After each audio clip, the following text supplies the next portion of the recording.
8वीं सदी के मिडिल ईस्ट में एक नई ताकत उभर रही थी। एक ऐसी रियासत उभरी जो दुनिया की सबसे ताकतवर सल्तनत बन गई और खिलाफत के तख्त को संभाला और बनी इस्लाम की खिलाफत, जो खिलाफत तकरीबन 5 सदियों तक कायम रही, जिसने इस्लामी फौज में एक इंकलाब लाया, जिन्होंने बड़े बड़े शहरों को बनवाया और उनका डेवलपमेंट किया।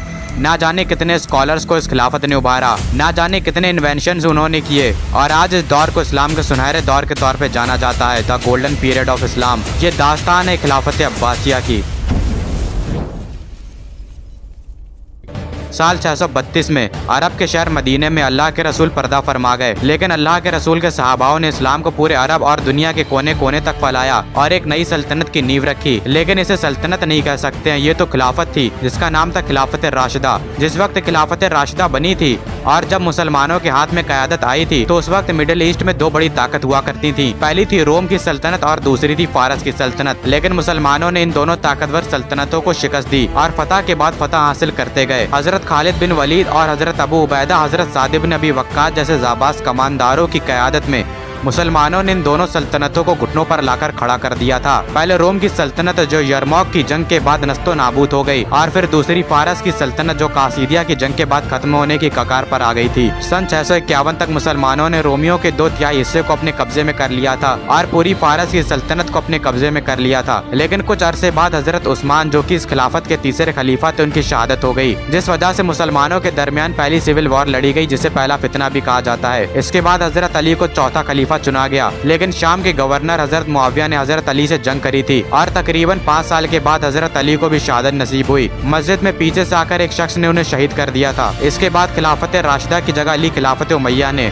और इसके पहले खलीफा बने हजरत मुआविया, और ये खिलाफत दुनिया की सबसे बड़ी ताकतवर सल्तनतों में शुमार होती है। लेकिन इसमें भी कई सारी सिविल वॉर लड़ी गई, जिसमें सबसे मशहूर है करबला की जंग, जिसमें हजरत अली के बेटे हजरत हुसैन ने हजरत मुआविया के बेटे यजीद को खलीफा मानने से इनकार कर दिया था, और हजरत हुसैन का मुकाम उस वक्त आलम इस्लाम में बहुत ऊंचा था। इसके बाद सन 680 में हजरत हुसैन और उनके खानदान को करबला में शहीद किया गया। लेकिन कुछ और अरसे बाद खिलाफत उमैया आगे बढ़ने लगी। उसने स्पेन को फतह किया, हिंदुस्तान में सिंध को फतह किया। इस खिलाफत में अच्छे हुक्मरानों के साथ बुरे हुक्मरान भी हुए। गैर मुसलमानों को यहाँ पर धिमी कहा जाता था, जिनसे मुसलमानों के मुकाबले थोड़ा ज्यादा टैक्स लिया जाता था। इसमें यहूदी, ईसाई और जोरो एशियन शामिल थे, और यहाँ तक कि वो लोग जो इस्लाम कबूल करके मुसलमान बन चुके थे, उन्हें मवाली कहा जाता था। लेकिन कुछ अरसे बाद एक नई ताकत अरब में उभरने लगी, जो काले झंडे के नीचे इकट्ठा हुए, और उन्होंने उमवियों से जंग करी, और ये अब्बासी थे। अब्बासी अरब के घराने से थे, जिनका ताल्लुक इस्लाम के आखिरी नबी के चाचा हजरत अब्बास से जाकर मिलता था, इसीलिए इन्होंने खुद को अब्बासी कहा। जब उमवियों के जुल्म बढ़ने लगे तो अब्बासियों ने असली इस्लाम को फैलाने का फैसला किया और मुसलमानों की क़यादत को संभालने और खिलाफत के तख्त पर हुकूमत करने का फैसला लिया। सन 747 में उमैया खिलाफत में फिर से एक बार बगावतें होने लगीं और अब्बासियों को सुनहरा मौका मिल गया। खुरासान के गवर्नर, जिसका नाम अबू मुस्लिम था, उन्होंने खुरासान में बगावत कर दी और उन्होंने वहाँ पर काले झंडे को हैशमाइट्स की अलामत के तौर पर बुलंद किया। हैशमाइट्स यानी कि हाशिम। वो ये दिखाना चाह रहे थे कि उनका ताल्लुक अल्लाह के रसूल के खानदान या उनके कबीले बनु हाशिम से है। और अबू मुस्लिम की क़यादत में कई लोग जुड़ गए और वो उमवियों के खिलाफ फतह पर फतह हासिल करते गए, और साल 749 में इन्होंने इराक के शहर कूफा को फतह कर लिया।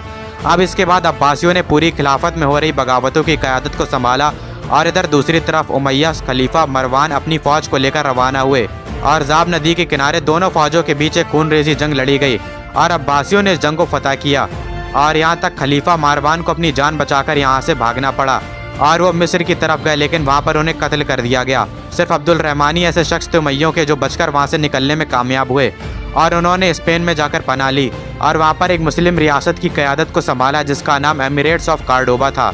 और इसी वजह से तकरीबन 700 सालों से भी ज़्यादा सालों तक मुसलमानों ने स्पेन में अपनी हुकूमत को कायम रखा, और इसके बाद आखिरकार खिलाफत अब्बासिया कायम हो गई और अबू अल अब्बास अल सफ़ा इसके पहले खलीफा बने। इन्हीं की हुकूमत में चाइना की किंग डायनेस्टी अपने पैर फैला रही थी। उसका मुकाबला करने के लिए अल सफ़ा ने अपनी फ़ौज के लश्कर को इसके मुकाबले रवाना किया, और जब दोनों फ़ौजों के दरमियान जंग हुई तो इस जंग में अब्बासियों को फतह नसीब हुई, और इस जंग को आज जंग तलाश के नाम से जाना जाता है। अल सफ़ा की खिलाफत के बाद नए खलीफा बने अल मंसूर। इनके दौर में कई सारी बगावतें भी हुईं। आखिरी बगावत को उन्होंने 762 में कुचला था, और उन्होंने दजला दरिया के किनारे एक शहर को बनाने का हुक्म दिया, जिस शहर को तारीख में एक अहम मुकाम मिला हुआ है, जिस शहर ने इल्म के मैदान में तारीख लिख दी। ये शहर था बगदाद। और जब सालों बाद खिलाफत को हारून अल राशिद ने संभाला तो ये खिलाफत ऊंचाइयों को छू रही थी और बगदाद इस खिलाफत का दिल था। हारून अल राशिद के बारे में बताया जाता है कि अब्बासी खिलाफत के सबसे महान खलीफा अल राशिद ही थे। इनके दौर में कई औरतों को ऊंचा मुकाम भी हासिल था। सबसे बड़ी बात यह है कि इस खिलाफत में वो सारे हिस्से भी शामिल थे जहाँ पर अरबी लोग नहीं रहते थे और जहाँ की जबान भी अरबी नहीं थी। साइंस और टेक्नोलॉजी के मैदान में इस खिलाफत ने एक अहम किरदार अदा किया और इसी वजह से इस दौर को इस्लाम के सुनहरे दौर के तौर पे जाना जाता है। बड़े बड़े स्कॉलर्स ने ज़मीन पर अपने झंडे गाड़े जिन्हें आज भी दुनिया याद रखती है। भले इनका नाम आज वेस्टर्न लैंग्वेज की वजह से बदल चुके हैं, लेकिन तारीख से इनका नाम मिटाना नामुमकिन है। एक अच्छी सोसाइटी बनाने के साथ ही साथ अब्बासियों ने एक नए शहर की भी तामीर करी, जिसके बारे में मैं आपको पहले ही बता चुका हूँ, और ये शहर था बगदाद। इस शहर को बनाने में लगभग 1 लाख मजदूर लगे थे और ना जाने कितने आर्किटेक्ट्स और कई तरह के बिल्डर्स भी इसमें शामिल थे। इसके साथ ही अब्बासियों की हुकूमत उस रूट पर भी चलती थी जिसे तारीख में एक अहम मुकाम हासिल था। रूट यानी कि रास्ता। तिजारत करने के लिए ये रास्ता सदियों से इस्तेमाल किया जाता था और तारीख से ही इस रास्ते का एक अहम मुकाम था। मैं बात कर रहा हूँ सिल्क रूट की, जो हिंदुस्तान और चीन को फारस, तुर्की, अफ्रीका और यूरोप के साथ जोड़ता था। खिलाफत राशिदा के वक्त से ही इस रास्ते का बहुत बड़ा हिस्सा मुसलमानों के कब्जे में आ चुका था। जब अब्बासियों ने बगदाद शहर को तामीर किया तो ये शहर एक तरह से सेंटर पॉइंट बन चुका था। पूरे ट्रेड में कोई भी सामान अगर हिंदुस्तान और चीन से यूरोप की तरफ जा रहा है तो उसे बगदाद से होते हुए गुजरना पड़ता था। इसी तिजारत के बलबूते पर खिलाफत अब्बासिया 9वीं सदी में अल मामून की हुकूमत में दुनिया की सबसे मालदार सल्तनत बन चुकी थी। जैसा कि मैं शुरुआत में ही बता चुका हूँ कि अब्बासी स्कॉलर्स के नाम वेस्टर्न कंट्रीज में बदल दिए गए हैं। जैसे कि इब्न सिना को अविसीना बुलाया जाता है, ऐसे ही अल किंदी और अल फराबी जैसे नाम भी तारीख में मशहूर हैं।